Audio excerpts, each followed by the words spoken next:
Musyawarah di Pulau Pinang, Ustaz Muhammad Fadil bin Alias, pengarah Yadim Negeri Pulau Pinang, Bahagia Saudara Haji Hamidi bin Datuk Permanan, Pengarah Jabatan Pemahaman Pemantapan Agama JPPA Malaysia,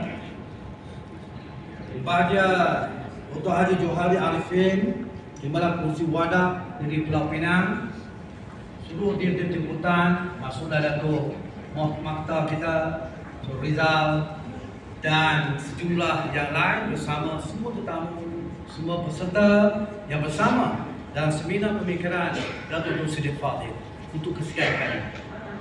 Pasti ini kita rasa bertuah kerana Mahaguru kita, Profesor Datuk Siddiq Fadil telah menghasilkan puluhan tulisan yang perlu kita tekuni bersama. Kita membesar dengan tulisan almarhum Tuan Guru kita, Mahaguru kita, Datuk Profesor Dr. Siddiq Fadil. Sebagian besar kita juga merupakan adalah di antara anak murid beliau yang kita ikuti secara rapat, sama ada kehidupan peribadi beliau, pemikiran beliau, perjuangan beliau yang sama-sama kita dukung bersama, insya-Allah. Oleh demikian, sebenarnya pada hari ini saya asalnya untuk berucap ringkas sebelum daripada ucapan perasmian yang kita tunggu-tunggu daripada Profesor Madya Dr. Adi Anwar bin Azmin. Ada nama Azmin, ada Elias juga bapa dengan Cik Wan, Elias Cik Wan. Jadi tetapi kemudiannya menganjur dan kemudian juga asalnya ada dua ucapan, saya dan Datuk Ahmad Azam, Presiden Wadah kita. Namun kemudian dikatakan Datuk Ahmad Azam telah hadir, saya jangan nak ucap dalam 15-20 minit atau 10 minit sebenarnya. Saya final speaking demikian. Sebab untuk panel forum saya terpaksa bergegas ke Kedah, UiTM Kedah. Sebab saya juga dalam rangka roadshow memberi syarahan Malaysia Madani di seluruh kampus UiTM. Kampus UiTM berjumlah 34 kampus dari Perlis sampai ke Sabah. Dan pelajar kita berjumlah kira-kira 200,000 orang. Alumni kita berjumlah 1 juta orang. Bajet tahunan kita bernilai 35 bilion ringgit setahun. Jadi ia sebuah institusi yang besar, gigantik, yang perlu kita tekuni. Sebab itu apabila Yang Berhormat Menteri Zamri Kadir, rakan kita dalam PKPM, dan juga Habib yang merupakan Menteri KPT pada hari ini, tanya saya, Mus, you nak jadi LPU di QKM tak boleh dah penuh. Di UIA, saya juga UIA dulu kan, pun dah penuh dia kata. Tinggal dia kata yang ada UNIZA dan UiTM. Segera saya jawab, saya ingin membantu membina UiTM sebab ia merupakan tunggak dan sarang kepada masa depan anak muda Melayu, anak muda Islam yang ada di UiTM itu. Jadi sebab itu saya fikir saya gerakkan antara lain Malaysia Madani untuk warga kampus UiTM dahulu, yang dalamnya ada 200,000 pelajar, 1 juta alumni dan juga 20,000 kekilangan yang ada di seluruh UiTM ini. Supaya mereka menjadi ejen kepada Malaysia Madani, mereka menjadi ejen kepada perjuangan kita ini, supaya pemikiran mereka tidak diracuni oleh pihak-pihak yang lain yang tidak bertanggung jawab dalam memperlekehkan, dalam mempersedarkan Malaysia Madani dan seumpamanya. Hadirin sekalian, saya kemudian ingin sebelum kalau ada masa sedikit saya akan tutup soal Malaysia Madani. Saya akan kisah tahu cuma saya tutup sedikit. Semalam pun saya sesi dengan 2 orang pelajar di sini bersama dengan sejumlah pensyarah UiTM Pulau Pinang, bersama dengan Datuk Profesor Dr. Rashdi, Rektor UiTM Pulau Pinang, dan rakan-rakan akademia yang lain di sini mengenai Malaysia Madani. Jadi kita masuk, saya tak masuk yang dulu. Saya nak ambil yang tulisan saya, ini tajuk tadi, kerukunan masyarakat majmuk itu tadi. Bukan ini dulu. Dia ada slide, PowerPoint. Bukan PowerPoint pun yang hantar saya semalam, tulisan. Tulisan ada kan? Ada. Yang tulisan saja. Bukan PowerPoint. Walaupun saya boleh baca pun tu tak apa, it's okay. Sementara menunggu tulisan itu, sebab Saya menyatakan dalam tajuk dan maudhu kita ini, kita menekuni semula pemikiran almarhum Tuan Guru kita, Maha Guru kita.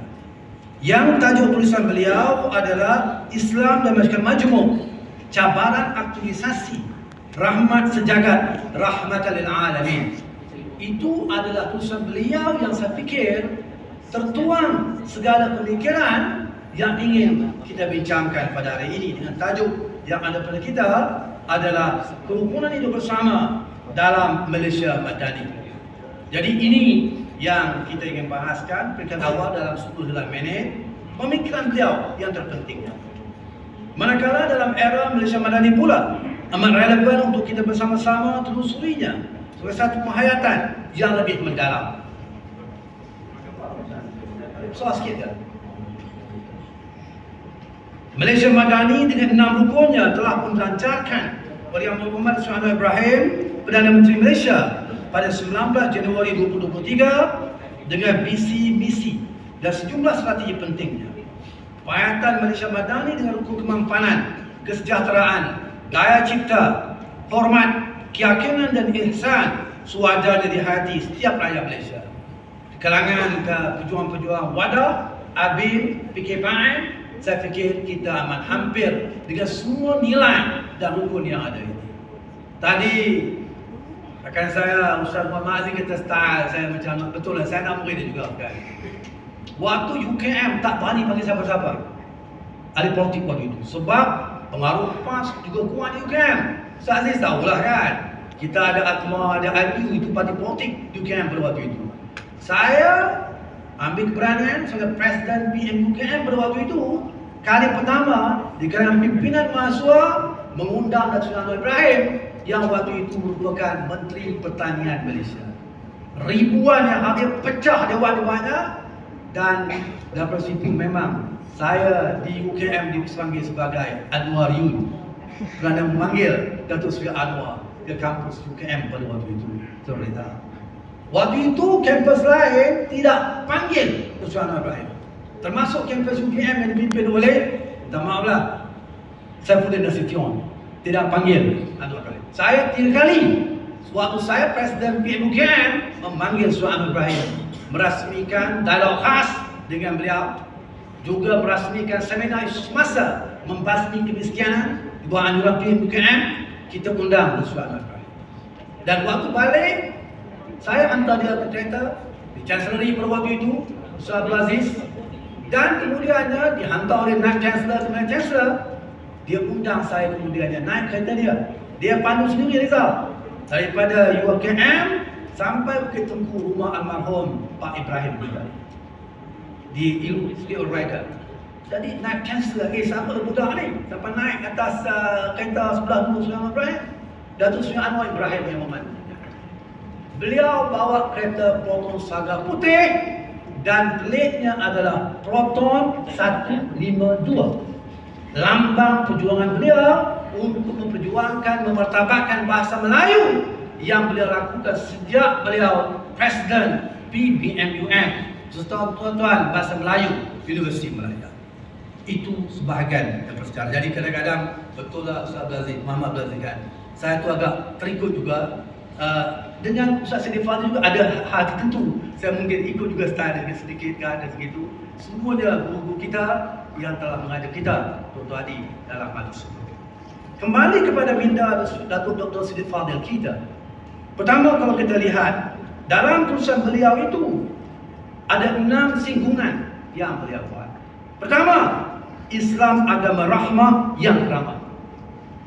Islam agama wahid terakhir yang benar dan mutlak, dengan mesejnya rahmatan lil alamin, merentasi bangsa, menembusi sempadan agama dan budaya, melintas ruang dan zaman. Ini semua bahasa almarhum Sidi Fadil saya kata.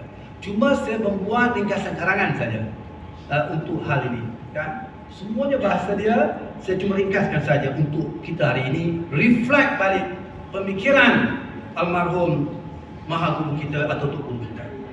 Yang jelas dirakan Al-Quran Karim, wa ma arsalnaka illa rahmatan lil alamin, dan tidaklah kami utuskan engkau wahai Muhammad melainkan sebagai rahmat seisi alam. Maka baginda SAW pula bersabda, irhamu man fil ard yarhamukum man fis sama. Kasihanilah mereka di bumi, nescaya kamu akan dikasihi oleh yang di langit. Ini semangat yang ada dalam Islam, dalam soal Islam sebagai agama rahmah dan drama, bukan agama marah-marah, pedang, teroris. Ini yang dilabelkan kepada Islam. Tidak demikian. Bagaimana pertahanan Al-Quran dan hadis yang dikemukakan oleh almarhum Ustaz Siddiq Fadil kita. Kedua, beliau menyinggung soal bagaimana menyikapi plurality, kepelbagaian. Pelbagaian adalah satu sunatullah dalam penciptaan makhluk. Justru perbezaan dan kepelbagaian, syu'uban wa qabail, kemanusiaan yang berbangsa-bangsa dan bersuku-suku, mengandungi hikmah ketuhanan. Sebaik kata li ta'arafu, saling menghargai, bekerjasama demi kebaikan bersama. Maknanya bukan sekadar kenal, tetapi saling menghormati, menghargai. Ini semangat yang ada bagaimana dalam Sahiifah Ahmadiyah sebagai contoh. Yang ada 47 fasal dalam Sahiifah Ahmadiyah. Waktu itu ada 50% orang Islam, 30% orang Nasrani, 20% orang Yahudi, dan beberapa peratus Zoroastrian. Kalangan rakyat yang menyembah api pada waktu itu terangkul semuanya dalam Sahiifah Madinah, dalam perlembagaan Madinah yang merupakan perlembagaan pertama dunia umat manusia. Sebab perlembagaan berikutnya tahun 18 Mesir, abad 18 Mesir, Magna Carta di Perancis.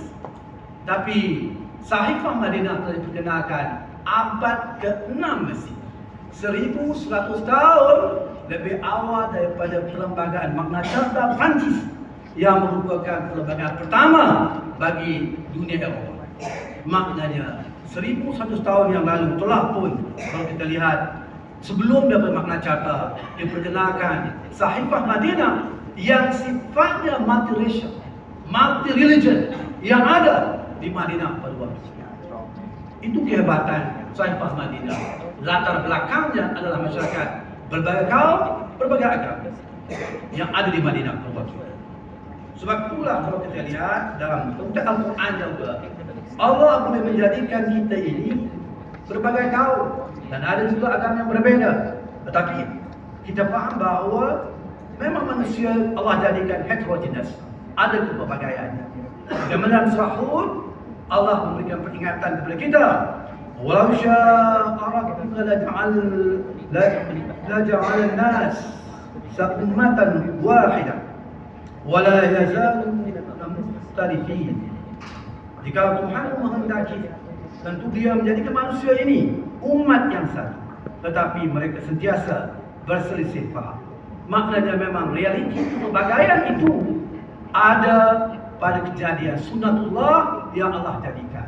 Termasuk kita di Malaysia ini yang seharusnya, kemana Profesor Muhammad Najib Al-Atas mengungkapkan, kita harus menjadikan kepelbagaian ini sebagai advantage kepada kita, untuk kita berdakwah kepada yang bukan Islam, untuk kita menunjukkan contoh yang baik kepada mereka.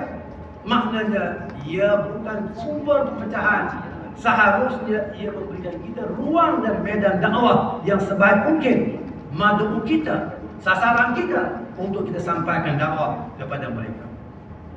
Dengan itu juga Profesor Osman Bakar kita baru dipilih sebagai rektor UIA mengingatkan how we view and manage human plurality and diversity. Tapi kita harus ingat, ada serangan dari sini. Kononnya Tuan Ibrahim, termasuk juga Profesor Osman Bakar, mengetengahkan pluralisme John Hick. Ini tidak betul. Pluralisme yang condong ke arah semacam menyamaratakan semua agama, itu bukan pendekatan kita. Kita, bagaimana Al-Quran peringatkan dalam surah Al-Kafirun, jelas bahawa mereka dengan Tuhan mereka, kita dengan Tuhan kita. Ketiga, almarhum Profesor Dato' Sri Fadil juga menangani soal clariti agama. Islam menerima kemajukan dalam pelbagai ranah kehidupan manusia, agama, budaya, politik, undangan dan lain-lainnya. Berbeza agama bukan alasan untuk bermusuhan. Seluruh umat manusia terungkai dalam warga besar kesatuan keinsanan. Rabitatul Aqidah, Rabitatul Insaniyah. Kita ada dalam ikatan keinsanan itu. Sebab itu dalam hal ini, sewaktu jenazah Yahudi lalu di hadapan Nabi SAW, maka Rasulullah bangun. Sahabat-sahabat bertanya, ini mayat Yahudi ya Rasulullah. Tetapi Rasulullah segera menjawab, alaysat nafsa, bukankah ia satu jiwa manusia? Dan sahabat-sahabat akhirnya semua. Demikian juga apabila ibu kepada Al-Harith ibnu Abi Rabi'ah, ibunya Kristian. Tetapi sahabat-sahabat Rasulullah menghantar jenazah ibu kepada Abi Rabi'ah ke perkuburan Kristian. Ini terakam dalam hadis yang dikutip oleh almarhum Dr. Siddiq Fadil kita, yang menggambarkan betapa penghormatan kemanusiaan itu merentasi semua agama. Walaupun bukan pula kita mau jadikan bagaimana UAE buat, mereka ada House of Ibrahim yang menyantumkan masjid, gereja dan synagoga. Ini juga bukan pendekatan kita sebenarnya. Dan saya fikir banyak termasuk fatwa oleh kerajaan Saudi, ulama-ulama Saudi mengatakan ia haram, dan siapa yang ikut cara demikian, ia boleh dianggap murtad. Yang ada kecenderungan semacam menyamakan kesemuanya. Yang keempat, menyikapi pluraliti budaya dan politik. Sama juga agama tadi. Sebagaimana kita menerima kemajuan agama dalam pengertian al-ta'adudiyah al-diniyah seperti digaris dalam Al-Quran, As-Sunnah dan huraian para ulama, kita juga menerima kemajuan budaya dan diletakkan di atas prinsip keberbagai dalam bingkai kesatuan. Ini dibahas dengan panjang oleh Dr. Yusuf Al-Qaradawi, Wabah Zuhaili, Sa'id Ramadan Al-Buti, Kamal Abdul Majid dan lain-lain. Ini perbahasan yang saya fikir dibuat oleh banyak kalangan. Kepelbagaian parti politik juga pada hemat tokoh-tokoh tadi pada dasarnya boleh membawa maslahah serta ruang rakyat untuk memilih yang terbaik. Manakala politik tahaluf pula boleh membawa maslahah jika bermotif sihat, keadilan, jujur dan bijaksana. Yang kelima, almarhum Mahathir kita juga menyebut soal cabaran pembinaan bangsa Malaysia. Antara lain beliau mengungkapkan dalam proses pembinaan bangsa, nation building, pendidikan adalah sektor kuncinya, termasuk penguasaan bahasa kebangsaan atau bahasa Melayu. Penguasaan bahasa Inggeris penting, namun jangan sampai terperangkap dalam jebakan imperialisme dan hegemoni. Malahan penguasaan bahasa Arab, Mandarin, Tamil dan seumpamanya suatu kelebihan bagi penguasa yang menguasai bahasa tersebut. Dan yang kelima, almarhum Datuk Dr. Siddiq Fadil juga menyebutkan suatu pemugaran budaya Thailand.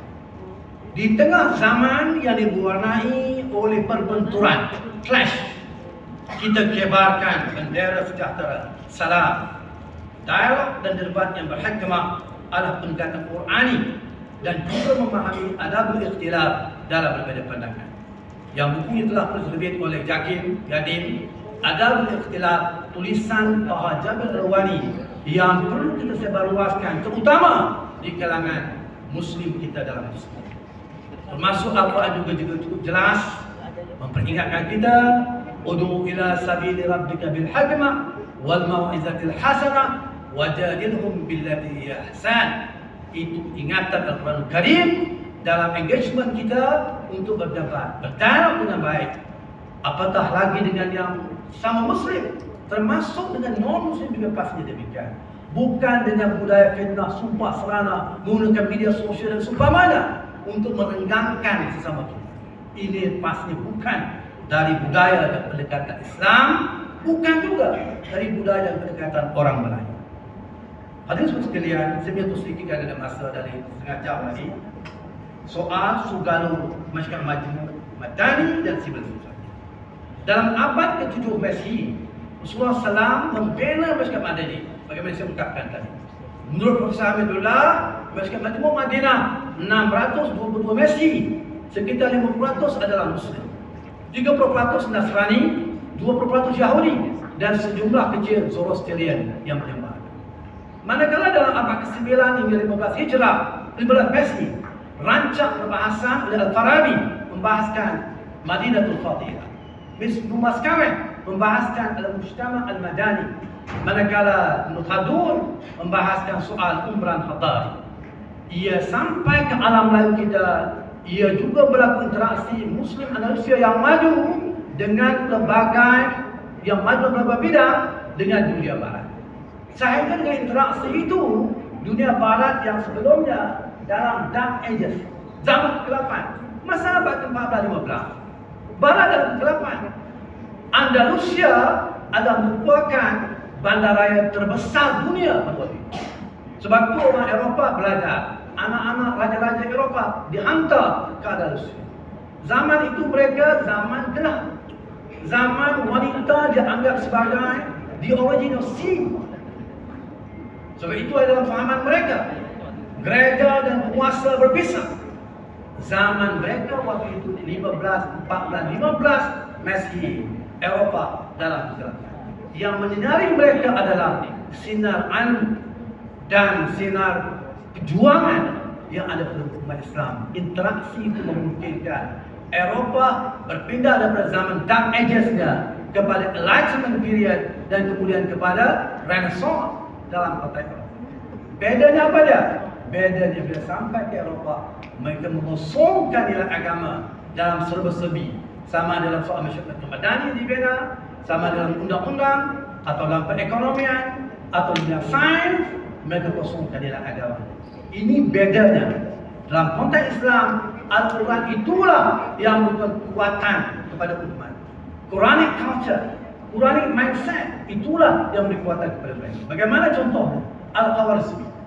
Beliau sudah membuat kiraan yang tepat pada waktu itu.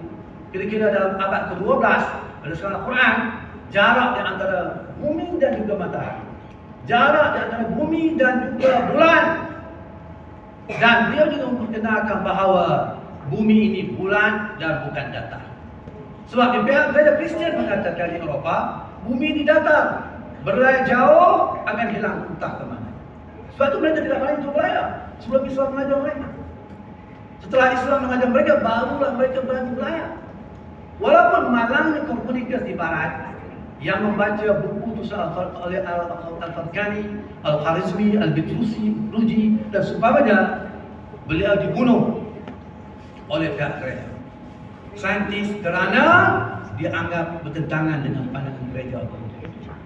Tetapi bermula dari situlah berubahnya zaman di Eropah daripada Dark Ages kepada Enlightenment period kepada Renaissance. Bermula dari situlah barulah Vasco da Gama berani untuk berlayar. Barulah Ferdinand Magellan berani untuk berlayar. Dan juga Alfonso di ibu kaki sampai ke Melaka. Setelah Islam mengajar mereka bahawa dunia di bulan. Start berlayar dari Lisbon, pusing dunia akan kembali ke Lisbon di Portugal sebagai contoh. Jadi ini semua kalau kita lihat mata rantai bahawa kita memegang obor kemajuan dunia dan akhirat. Manakala dalam abad ke-16 dan 20, Hobbes, John Locke, Ernest Gardner, Adam Ferguson, Alexis Tocqueville, Hegel, Marx, Antonio Gramsci dan lain-lainnya mengembangkan masyarakat sipil di Barat walaupun amat kuat dilatari oleh faham sekularisme atau faham yang mengosongkan agama dalam kehidupan sehari-harian mereka. Oleh demikian dalam hal ini kita harus faham bahawa yang dibawa oleh Sulaiman Ibrahim sebagai Malaysia Madani, dia boleh dapat slide berikutnya, PowerPoint yang lain. Ada sesuatu yang bukan benda baru, yang memang adalah tradisi Abim dan tradisi PKM dan tradisi Wadah. Dalam tradisi perjuangan Islam, kalau kita lihat, memang sudah sedia.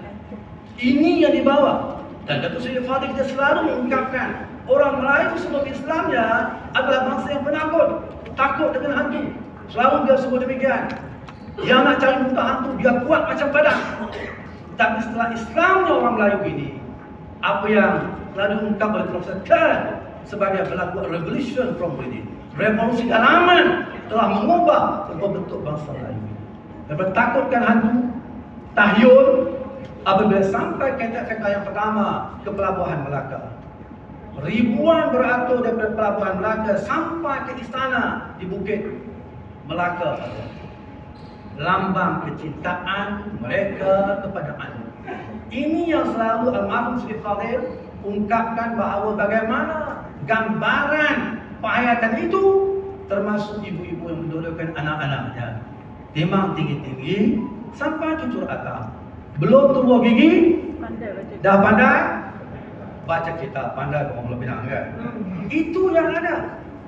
Sebab itu Yakin buat kajian di kalangan sebahagian yang nak kahwin. Hari ini kita ada kursus perkahwinan kan, Ustaz Dato' Ali. Kita ada interview juga kadang-kadang. Bila interview, dapat 10 orang, buang saja yang sembahyang 5 kali sehari semalam. Ada yang tak boleh baca kunut. Mengucap pun demikian juga. Ini yang almarhum Datuk Dr. Siddiq Fadil kita kata. Kalau ini yang berlaku, dodoyan ini mungkin berubah. Kata Siddiq Fadil, timbang tinggi-tinggi sampai cucur atap, nanti dah nak lumur gigi, belum pandai mengucap.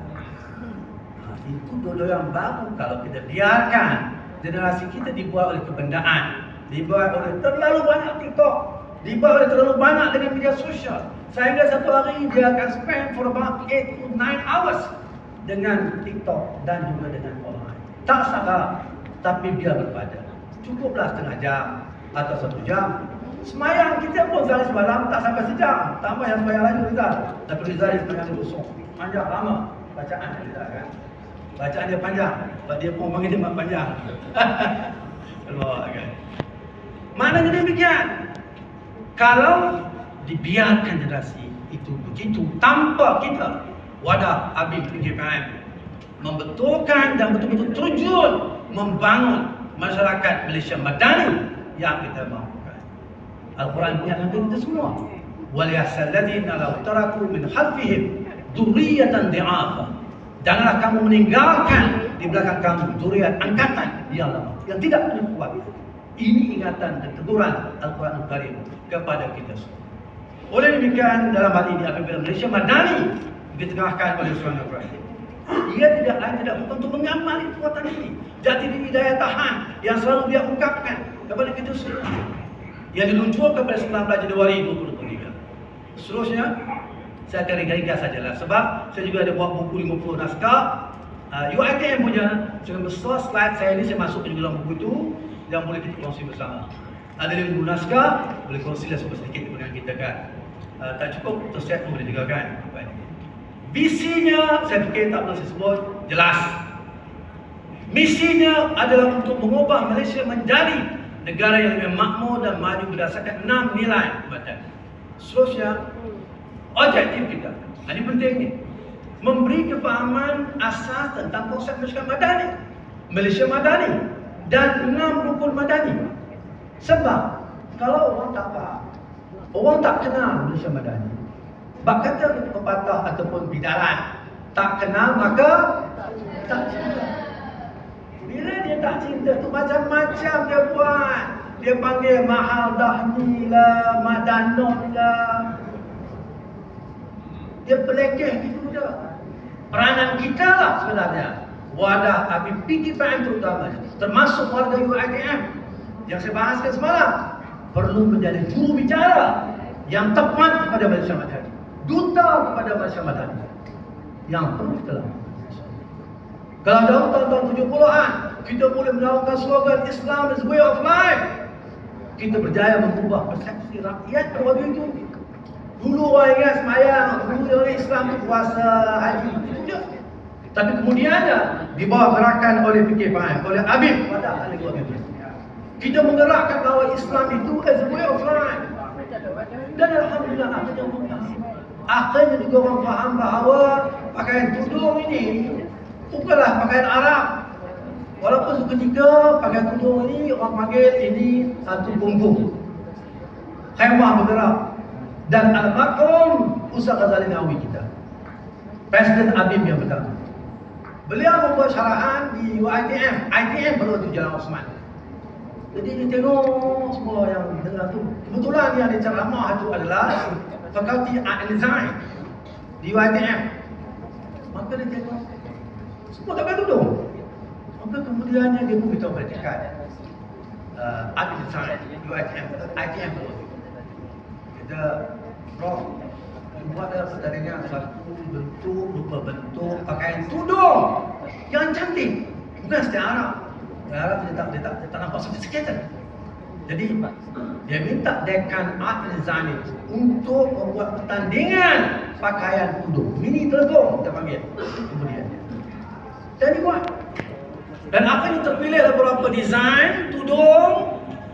Tapi kalau Siti Khadijah lebih boleh telegong kan? Ini tudung yang kita pakai hari ini dan diperkenal dalam mini telegong yang dimulai oleh Abim, dimulai oleh Yayasan Anda Akademik Syekh Anwar Ibrahim memulakan soal pemakaian tudung. Ini jasa mereka semua dalam mengubah persepsi kolonial Islam hanya seperti semayang, puasa, haji saja. Tapi ia sebenar cara hidup, budaya berpakaian, budaya berinteraksi, budaya pentadbiran dan seumpamanya ada warna Islam di dalam. Ini peranan kita dulu, Habib PKM yang telah menerapkan dalam pelbagai pendekatan yang telah. Oleh demikian pada hari ini, bagi saya, soal Malaysia Madani ini juga peranan kita bersama untuk merakyatkan Malaysia Madani ke akar bumi dengan cara yang baik. Jangan sampai kita biarkan ia dipelekehkan, dipermainkan. Bagaimana pernah dipelekehkan orang yang pakai tudung sebagai orang dakwah, orang yang kolot, khemah bergerak dan seumpamanya. Itu dia. Tapi kali ini juga ini peranan kita untuk membetulkan perspektif bahawa Malaysia Madani bukanlah Mahaldani, bukanlah Madanot dan seumpamanya. So orang dakwah betul lah. Anwar dia panggil non. Kalau Muhtar dia panggil Tat. Saya dulu kat sekolah, saya sekolah Jenan sudah akhir, pedah di sekolah. Kalau Mustafa dia panggil Stopa. Jadi itu orang utara. Tapi Madanot itu dia untuk memperlekehkan, tak beri. Dan ini pun kita perbetulkan. Dan ini perjuangan kita bersama. Bagaimana kita pernah menjayakan, merakyatkan, memasyarakatkan Islam SB Osman. Hari ini peranan kita juga adalah untuk memasyarakatkan, merakyatkan Malaysia Madani sebagai falsafah perjuangan negara yang ada pada. Dan alhamdulillah berketiga dalam tempoh tak sampai 2 tahun, ringgit makin mengukuh. FDI, Foreign Direct Investment, berjumlah 800 bilion dalam rekod sejarah Malaysia. Ini semua sebahagian dan alhamdulillah sumbangan dari keyakinan masyarakat antarabangsa terhadap Malaysia. Tata kelola yang ini ditengahkan, perjuangan memerangi rasuah yang kita lakukan. Jadi ini saya fikir penting untuk kita lakukan. Yang kedua, tak boleh dua, tak boleh. It's okay, tak penting sangatlah. Yang keduanya dari segi memahami nilai yang ada. Dan yang ketiga soal bagaimana merangka pelantikan. Naik logo tak boleh kita naik. Orang Habib wadah pandai kita. Sedikit cabaran perubahan, tak juga. Orang Habib pakar sebenarnya. Okey, ini sedikit saja. Sejarah perubahan. Sejarah perubahan ini malu kita dengan Korea. Sebab tahun 70-an, Presiden Pak Chubong melawat Bilik Gerakan Negara. Bukan Pak Chubong, Pak Chun-hee. Pak Chubong pemimpin bila kan. Melawat Bilik Gerakan Negara. Dan antara dia lihat, terus dia nampak khat yang cantik. Dan ditanya kepada Alam Rahmatun, what is that such beautiful calligraphy? Dan Rahmatun menjawab, it's a verse of Al-Quran. Dan ditanya lagi, what is the meaning of the verse? Allah Rahmatun menjawab, verily, never will Allah change the fate of our people until they change themselves. Inna Allah la yughayyiru ma biqaumin hatta yughayyiru ma bi anfusihim. Sungguh Allah akan mengubah nasib mana-mana kaum, mana-mana perjuangan, kecuali mereka mengubah nasib mereka. Jadi Presiden Pak Tun Lee kata, this is a very great philosophy. I must bring back this tutorial. Terus beliau melancarkan apa yang dipanggil sebagai Samaul Unduh di Korea. Tahun 70-an. Sehingga hari 90-an, barangan mereka Samsung, Daewoo, Kia membanjiri pasaran antarabangsa. Itu belum lagi K-pop. K-pop, Rizal dia bilang K-pop kan? Dia Musa janggut panjang-panjang, saya janggut sekarang saya tengok. Dulu pendek, janggut dia sekarang panjang. Maknanya, malu kita yang Islam, kalau yang bukan Islam, terhimbau dengan Al-Quran. Sama juga apabila Bapak Habibie. Bapak Habibie, mantan Presiden Indonesia almarhum, orang akrab kepada PMX kita. Dia Presiden dan selepas Soeharto, Balensianya Soeharto. Di sana apa dia? Di sana dia dihantar ke Jerman belajar. Dan kemudian di sana dia tengok nombor 1, nombor 2, dia nombor 3. Dan dia tidak mati. Mengapa aku nombor 3? Biasa dekat Indonesia dia sentiasa nombor 1. Kemudian dia tengok nombor 1 itu seorang suami Yahudi. Nombor 2, isteri dia Yahudi juga. Dia tak mati. Maka ditanya berkali-kali si Yahudi ini tadi. Dia tak mau jawab. Dah banyak kali, dah tak larat dia dalam maknanya. Saya orang Perak, ada punya Kedah sikit, pengajian Kedah kan. Dah tak larat dia jawab dah. Maka dia beritahu je. Dia kata, setiap pagi aku bangun pukul 3 pagi. Ini Yahudi tadi, Yahudi. Lepas tu aku mandi. Dia mandi wajib ke apa tak tahu lagi dah kan. Mana dia mandi wajib Yahudi kan. Kemudian dia kata, kami tukar dengan pakaian baru, dengan wangi-wangian. Kemudian buat apa lagi? Kami membaca Al-Quran. Kamu bukan Islam, kenapa kamu baca Quran? Dia kata, Al-Quran memberi ketenangan kepadaku, memudahkan aku untuk mempelajari apa-apa subjek yang susah dan sukar. Habibie dalam hati kata, aku orang Islam, aku ada Quran. Mulai esok terus dia buat perkara tadi, dia tambah pula lagi baca Quran, dia tambah lagi dengan 8 rakaat qiyamul lail, 3 rakaat sunat witir dan sama-sama lagi kan. Dan bulan berikutnya Habibie mendapat nombor 1, 2 Yahudi tadi mendapat nombor 2 dan 3. Menyesal dia kata, beritahu pada Habibie, aku beritahu kepada kamu. Tapi ialah, dia terima lah. Yang pentingnya ialah bagaimana budaya Al-Quran itu memberi kekuatan kepada si pembaca dan penghayatan kepada Al-Quran. Sebab itu dalam abad ke-7 ke-15, minda Al-Quran, budaya Al-Quran itu kuat sehingga kita menguasai dan mengepalai tamadun dunia, keilmuan dunia, kemajuan dunia, dan Barat berlayar dengan Islam. Malahan kita harus faham bahawa dalam abad ke-14-15 Islam telah membuka benua Amerika Utara dan juga Amerika Selatan. Jangan kita tersilap. Red Indian itu sebenarnya besarnya adalah Islam, yang dibawa oleh Sultanullah dengan 200 kapal yang menyeberangi Lautan Atlantik dalam abad ke-14. Christopher Columbus hanya ke benua utara Amerika Syarikat, benua utara Amerika pada abad ke-17 sampai situ. Itu pun pelayar-pelayar yang membawanya adalah pelayar Muslim daripada Spain pada waktu itu. Maknanya kita telah menerokai Amerika Utara dan Selatan itu lebih awal. Walaupun malangnya di Amerika Utara itu 150 juta Red Indian dibunuh oleh penjajah Barat nak membuka Amerika Syarikat. Nanti tak boleh betul Fauzan cerita dari orang Amerika, kerajaan Amerika. Walaupun dulu bila kita tengok dalam TV, saya ingat lagi cerita filem Wild Wild West. Selalunya kita akan sokong cowboy sebab Red Indian akan semua jahat. Walaupun hakikat sejarahnya Red Indian ini majoritinya adalah Islam. Selalu kita cakap. Perempuan wanita mereka menutup aurat sebagai besar. Walaupun dengan tempat kemudiannya sebagai bercawat saja. Tapi majoriti sebenarnya mereka menutup aurat. Dan mereka telah Islam pada waktu itu. Dan mereka dibunuh. Ini bukan saya kata. Profesor saya lupa dalam YouTube ada. Eropah 150 juta Red Indian dibunuh untuk membangunkan negara Amerika Syarikat dan juga Kanada. Berikutnya, patut minda Al-Quran ini kita gerakkan kepada semua generasi kita. Seterusnya, ingatkan saja, ada 10 minit lagi. Soal perlunya sabar dan istiqamah. Teruskan. Ini pengalaman pribadi saya, tak apa boleh teruskan. Ini buku saya serah seluduk tahun 2003 kepada Sultan Ibrahim dalam penjara Sungai Buloh. Dan ini respon beliau. Hujung tu dengan Sultan Ibrahim dari penjara Sungai Buloh. Tahun 2003. Next. Ini tak apa saya punya. Okay. Next. Ini buku saya tak apa. Okay. Next. Itu ini penting. Kita harus faham bahawa Malaysia Madani dah lama.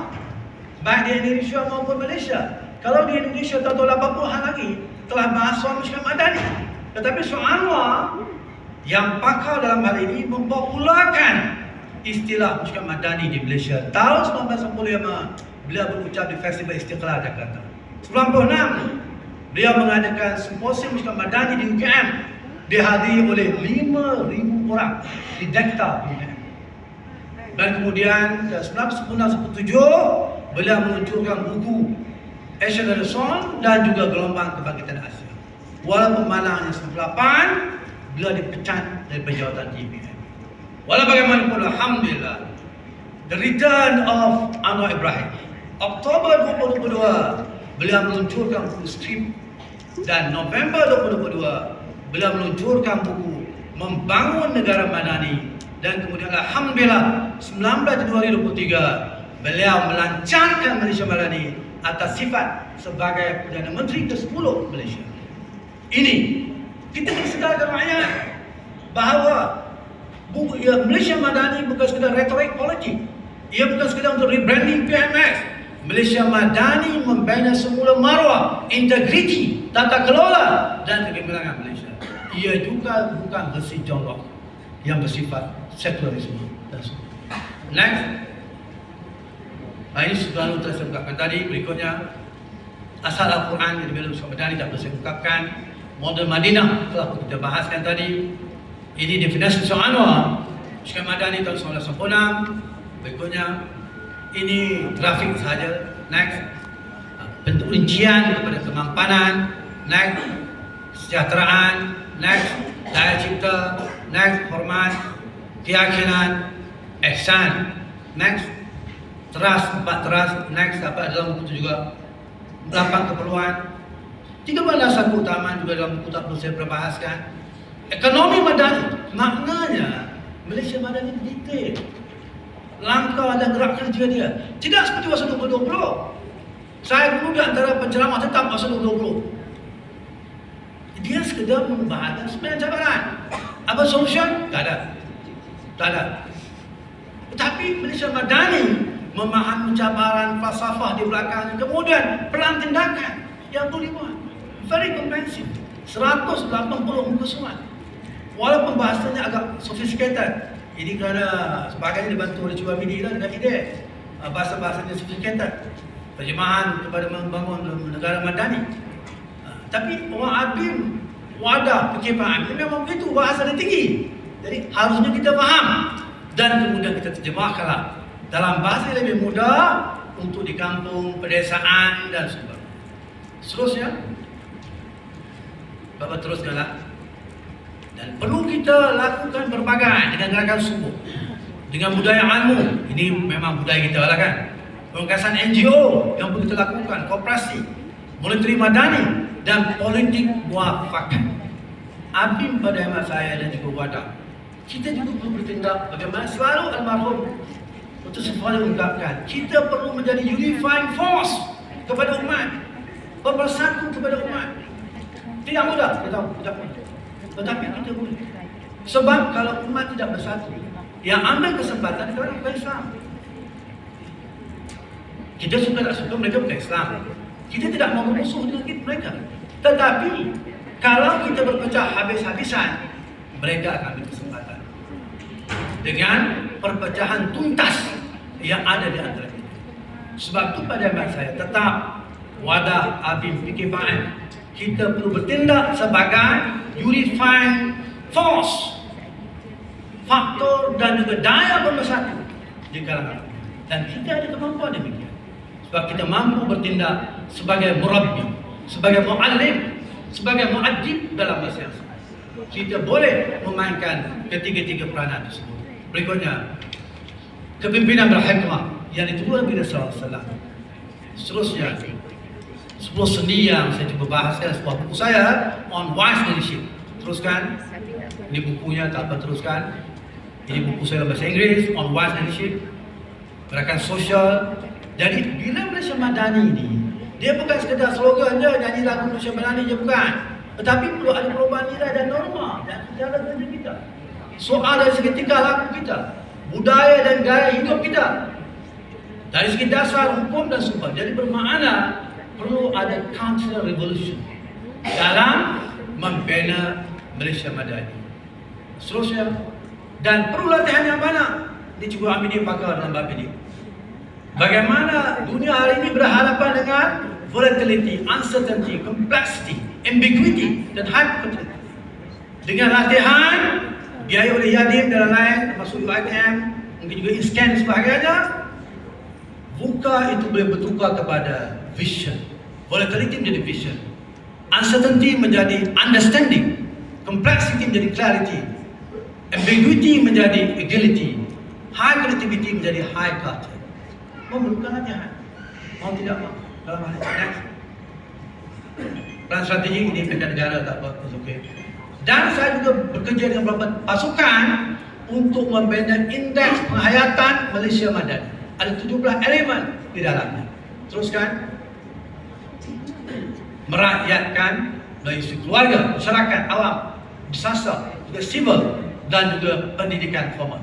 Seterusnya, pantun Malaysia Madani. Pergi ke kedai membeli permadani, singgah ke dusun memetik arah.